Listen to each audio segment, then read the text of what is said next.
मैं Ramesh Kumar Kumawat, senior teacher, government वरिष्ठ Upadhyay, Sanskrit school Amarsar, Jaipur, Rajasthan, Sanskrit शिक्षा विभाग। Hello everyone.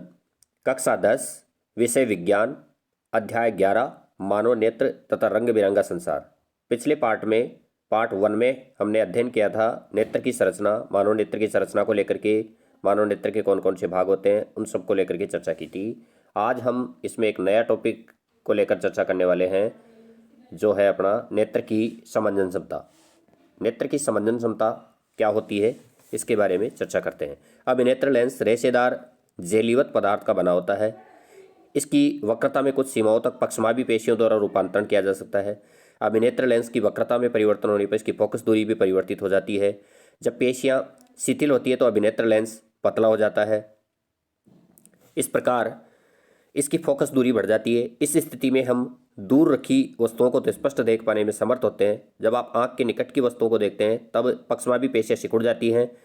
इससे अभिनेत्र लेंस की वक्रता बढ़ जाती है। अभिनेत्र लेंस अब मोटा हो जाता है। परिणाम स्वरूप अभिनेत्र लेंस की फोकस दूरी घट जाती है। इससे हम निकट रखी वस्तुओं को स्पष्ट देख सकते हैं।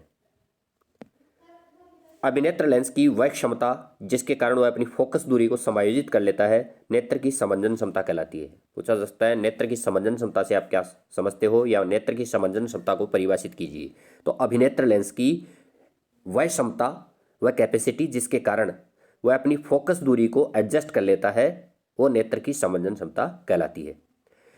तथापि अभिनेत्र लेंस की फोकस दूरी एक निश्चित न्यूनतम सीमा से कम नहीं होती। किसी छपे हुए पृष्ठ को आंख के अत्यंत निकट रखकर उसे पढ़ने का प्रयास कीजिए। आप अनुभव करेंगे कि प्रतिबिंब धुंधला है या इससे अपने नेत्रों पर तनाव पड़ता है। किसी वस्तु को आराम से स्पष्ट देखने के लिए आपको इसे अपने नेत्रों से कम 25 सेंटीमीटर दूरी पर रखना होगा। यानी निकटतम जो बिंदु है स्पष्ट देखने का मानव का, वो है 25 सेंटीमीटर। प्रश्न आ सकता है नेत्र का निकटतम बिंदु जिससे वस्तुएं सुस्पष्ट दिखाई देती हैं कितना होगा? 25 सेंटीमीटर, 25 सेंटीमीटर।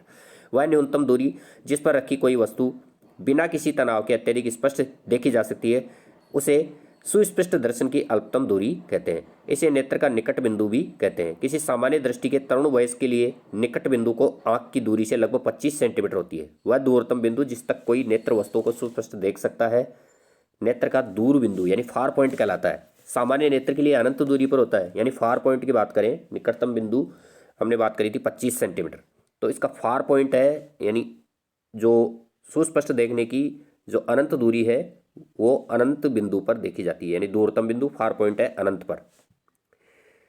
एक सामान्य नेत्र 25 सेंटीमीटर से अनंत दूरी तक रखी सभी वस्तुओं को सुस्पष्ट देख सकता है।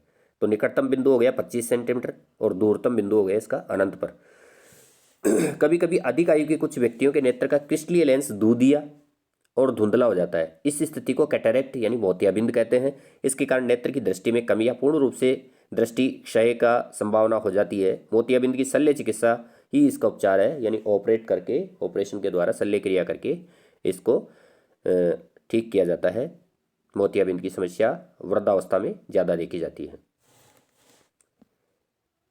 एक नेत्र की बजाय दो नेत्र होने के हमें अनेक लाभ हैं। इससे हमारा दृष्टि क्षेत्र विस्तृत हो जाता है। मानव के एक नेत्र का क्षैतिज दृष्टि क्षेत्र लगभग 150 डिग्री होता है, जबकि दो नेत्रों द्वारा लगभग 180 डिग्री जाता है। वास्तव में किसी मंद प्रकाशित वस्तु के संश्लेषण की सामर्थ्य एक के बजाय दो सहस्त्र से बढ़ जाती है।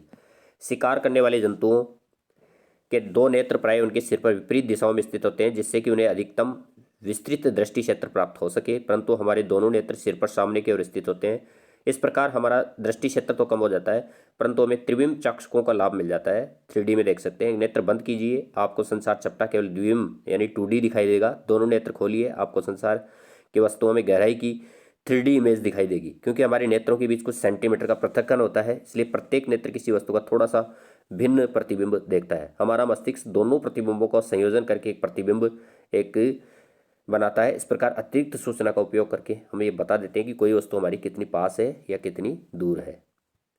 आज के लिए इतना ही। नेक्स्ट पार्ट 3 में हम अध्ययन करेंगे नेत्र से संबंधित दृष्टि दोष और उनका संशोधन, यानी नेत्र के जो दृष्टि दोष हैं उनके निवारण के उपाय क्या क्या हैं, उन सब के बारे में अध्ययन करेंगे। तब तक के लिए थैंक यू।